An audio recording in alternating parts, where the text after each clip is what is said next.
खरं तर आज एकच बैठक झालेली नाही, जवळजवळ 4 बैठका आम्ही आयोजित केलेल्या होत्या. त्याच्यामध्ये पुणे ग्रँड टूर 2027 PMRDA कडून जिल्हा परिषद पुणे यांना विविध सार्वजनिक प्रयोजनासाठी शासकीय जमिनी व अमेनिटीसाठी स्पेसेस हस्तांतरित करण्याबाबत पण बैठक घेतलेली आहे आम्ही. तसेच मुख्यमंत्री बळीराजा शेत पाणंद रस्ते योजना याची पण बैठक आमची झालेली आहे. आणि जिल्हा क्रीडा संकुल बारामती पुणे विषय अशी ही बैठक झाली. आणि आत्ताची जी महत्वाची बैठक झाली ती आषाढी वारी नियोजन बैठक आताच आपण सगळ्यांसमोर घेतलेले. म्हणजे राज्यातील प्रमुख 10 पालख्या आहेत, त्यांचे सर्व पालखी प्रमुख आणि त्यांचे सर्व सहकारी इथे बोलवले होते आणि आपले सर्वच अधिकारी, प्रशासकीय अधिकारी होते आणि बैठक अतिशय चांगल्या प्रकारे पार पडलेली. पुणे ग्रँड टूरची जी पहिली बैठक झाली त्यामध्ये आपल्याला माहिती आहे की मागच्या वर्षीची पुणे ग्रँड सायकल स्पर्धा ही जगाच्या नकाशावर आज गेलेली आहे. जवळजवळ 61 कोटी लोकांनी ही ऑनलाईन स्पर्धा पाहिलेली आहे. त्यामुळे पुणे आपलं अगदी इंटरनॅशनल पटलावर गेलेलं आहे. अतिशय चांगला प्रतिसाद मागच्या वर्षी त्याला मिळालेला होता. त्यामुळे आत्ताची सुद्धा ग्रँड जी आपल्याला टूर करायची सायकल स्पर्धा ही नक्कीच आपल्याशी स्पर्धा असणार आहे आणि ते अतिशय चांगल्या प्रकारे पार पाडण्यासाठी त्याची तयारी कशी चालली या संदर्भात मीटिंग होती. त्यामध्ये सन 2027 मध्ये या टूर आंतरराष्ट्रीय सायकल स्पर्धा आपल्याला माहिती की आयोजित करण्यात येणार आहे. पुण्याने आयोजित केलेल्या 2026च्या पुणे ग्रँड टूर स्पर्धेचे जगभरातून अतिशय कौतुक झालेलं आहे.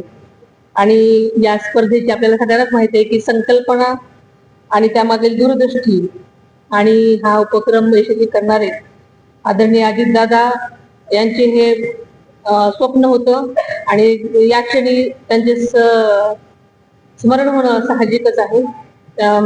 तसेच या स्पर्धेसाठी भक्कम पाठिंबा दिल्याबद्दल राज्याचे मुख्यमंत्री आदरणीय देवेंद्रजी फडणवीस साहेब यांचे सुद्धा मी मनापासून आभार मानते. त्यांच्याच मार्गदर्शनाखाली आताची ही दुसरी ग्रँड टूर त्याचं आयोजन करण्यात येत आहे. आणि ही स्पर्धा पुणे जिल्ह्यामधील 11 तालुक्यांमधून 10,000 किलोमीटर पेक्षा अधिक मार्गावरून जाणार आहे. त्यामुळे नक्कीच त्याचा आवाका पण मोठा असणार आहे. आपल्याला माहिती आहे की ही स्पर्धा त्याच्या मागचा हा उद्देश की पुणे जिल्ह्यातील सर्वच पर्यटन स्थळ इको टुरिझमच्या आधिपत्याखाली यावी आणि संबंध पुणे जिल्ह्यातल्या प्रत्येक ठिकाणाची ओळख जगाच्या पटलावर व्हावी यासाठी हा प्रयत्न आहे. आणि या मार्गावरील रस्ते व पायाभूत सुविधा ज्यांचा विकास करण्याबाबत संबंधित विभागांना या बैठकीमध्ये आम्ही सूचना दिल्या आहेत. आणि सदरची जी कामं होणार आहेत ती गुणवत्तापूर्वक व दर्जेदार होतील याबाबत आम्ही प्रशासनाला सूचित करण्यात सूचना दिलेल्या आहेत. आणि या स्पर्धेसाठी नियुक्त आणि विविध समित्यांचे दर महिन्याला यापुढेही अशाच बैठका घेण्याचं आमचं ठरलेलं आहे.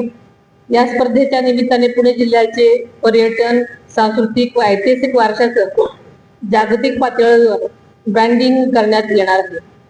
ही स्पर्धा शासन, प्रशासन, स्थानिक स्वराज्य संस्था व सायकलिंग फेडरेशन ऑफ इंडिया व विविध स्वयंसेवी संस्थांच्या माध्यमातून ऐतिहासिक बनवण्याचा आमचा सगळ्यांचाच प्रयत्न आहे.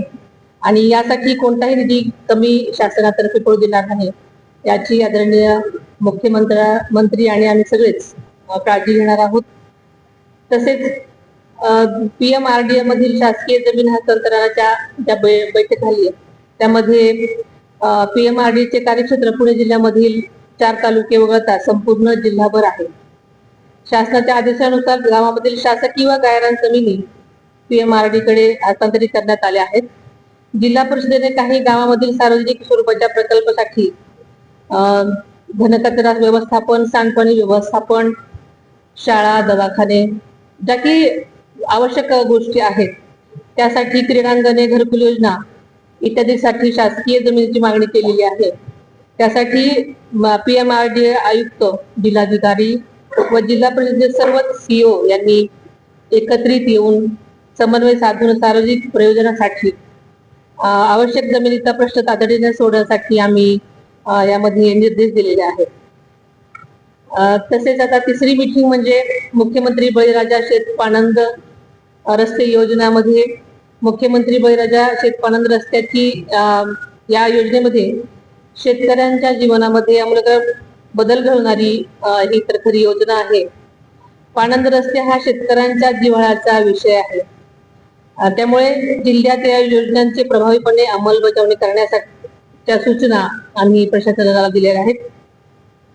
तसेच तालुक्यातील लोकप्रतिनिधींना सुद्धा यामध्ये सक्रिय सहभाग घेण्यासाठी आम्ही सूचित केलेले आहे.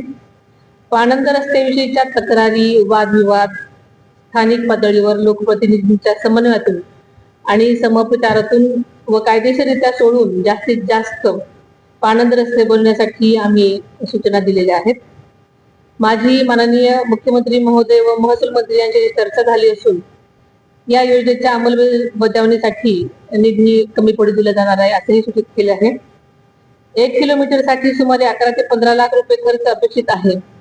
त्यामुळे ही कामं सुद्धा नक्कीच दर्जा करण्यासाठी आम्ही सूचना दिलेल्या आहेत. या योजनेच्या माध्यमातून जिल्ह्यातील कृषी अर्थव्यवस्थेला नक्कीच चालना मिळणार आहे. त्यामुळे शेतकऱ्यांना नक्कीच याचा फायदा होणार आहे. तसेच आपण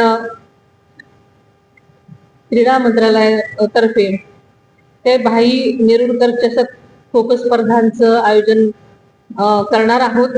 त्याची तारीख अजून ठरणार आहे. पण सदरची राज्यस्तरीय खो खो स्पर्धा यावर्षी बारामतीमध्ये आयोजित केलेली आहे.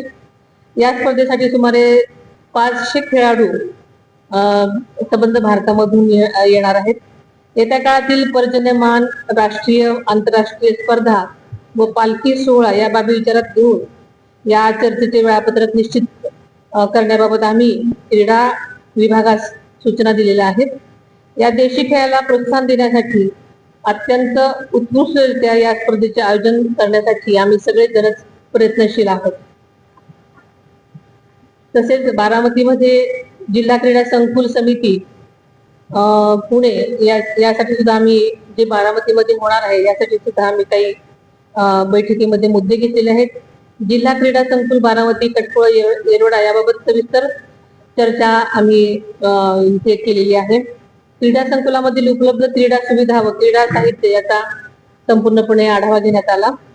आवश्यक त्या क्रीडा सुविधा व क्रीडा साहित्य तातडीने उपलब्ध करून देण्याबाबत जिल्हा क्रीडा अधिकारी उपसंचालक यांना आम्ही निर्देश देण्यात आलेले आहेत.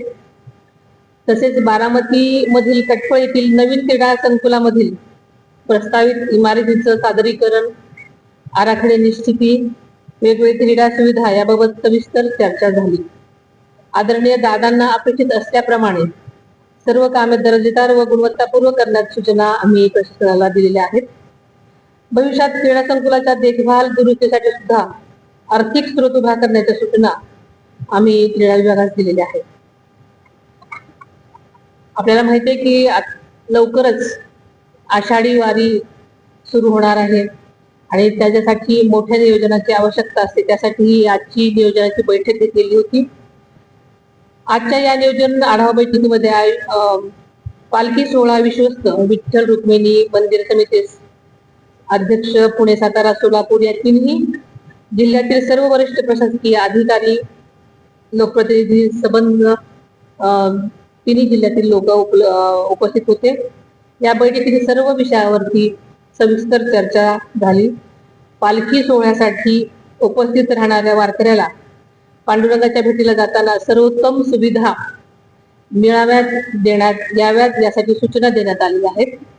यात पाणी, वीज, स्वच्छता, किरकणे कक्ष, NIA कामं वेळेत पूर्ण करण्याच्या सूचना आणि त्याबाबतची चर्चा आम्ही झालेली आहे.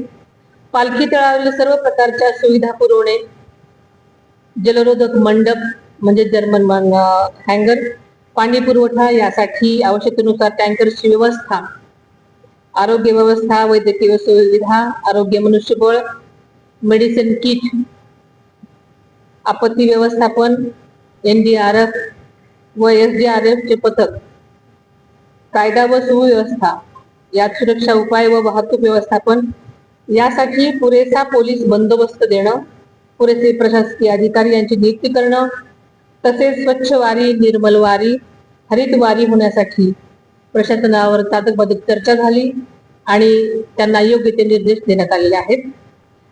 आणि ही बैठक अतिशय चांगल्या प्रकारे पार पडली. प्रत्येक पालखी, ज्या 10 मुख्य पालख्या आहेत त्या प्रत्येकाने आपापल्या समस्या अडचणी इथे नमूद केल्या, जेणेकरून प्रशासनाला त्या सोडवण्यासाठी आता नक्कीच त्यांची दखल घेतली जाईल आणि त्या लवकरात लवकर सोडवून हा येणारा पालखी सोहळा अतिशय उत्तम प्रकारे पार पाडण्यासाठी, कुठलीही अपरित घटना न होण्यासाठी सगळ्यांना सर्वतोपरी प्रयत्न करण्याचे आदेश सगळ्यांना दिलेले आहेत आणि अतिशय चांगली प्रकारे हा सोहळा पार पडेल अशी सर्वांना खात्री आहे.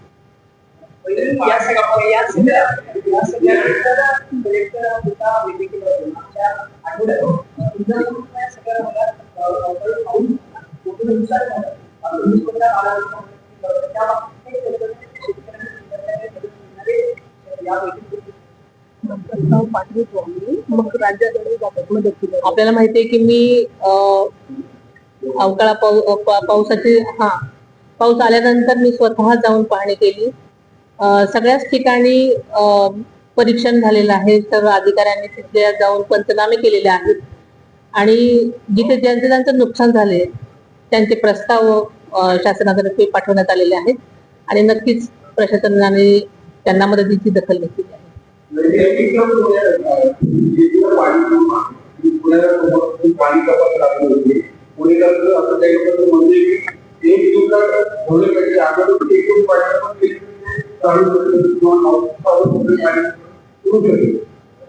आपल्याला माहितीये की सगळीकडेच अल निनोचे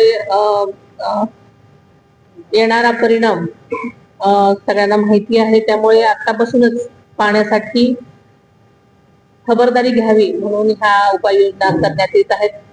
सगळ्यांनीच सगळ्याच गोष्टींची बचत करण्याची आता वेळ आलेली आहे. त्यामुळे कोणालाही त्रास न होईल अशा पद्धतीनं ह्या अशा नियोजनाची आता गरज असल्यामुळे ह्या गोष्टी करण्यात आलेल्या आहेत. पण नक्कीच कोणाही नागरिकांना कसल्याही गोष्टीचा त्रास होऊ नये यासाठी शासन प्रयत्न करत आहे.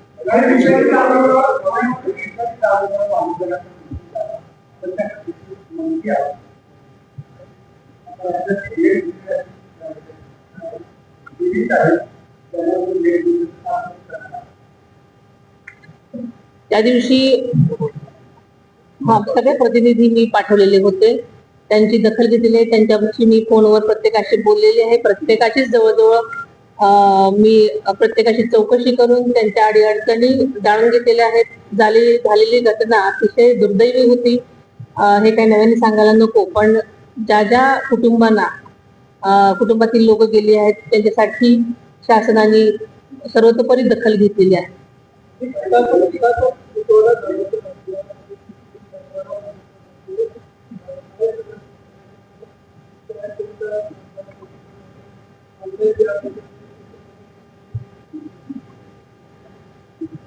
आताच्या या पावसाळ्यामध्ये शेतकऱ्यांना बियाणं आणि खतं ही मिळण्यासाठी खूप धडपड करावी लागते. पण शासनातर्फे ऑनलाईन खतं मिळण्यासाठी सुद्धा व्यवस्था केलेली आहे. कुठेतरी प्रयोग करावा लागतो. त्यामुळे अतिशय चांगल्या प्रकारे याच्यामध्ये नियोजन केलेलं आहे आणि कृषी मंत्र्यांनी त्याबाबत उत्तर दिलेलं आहे.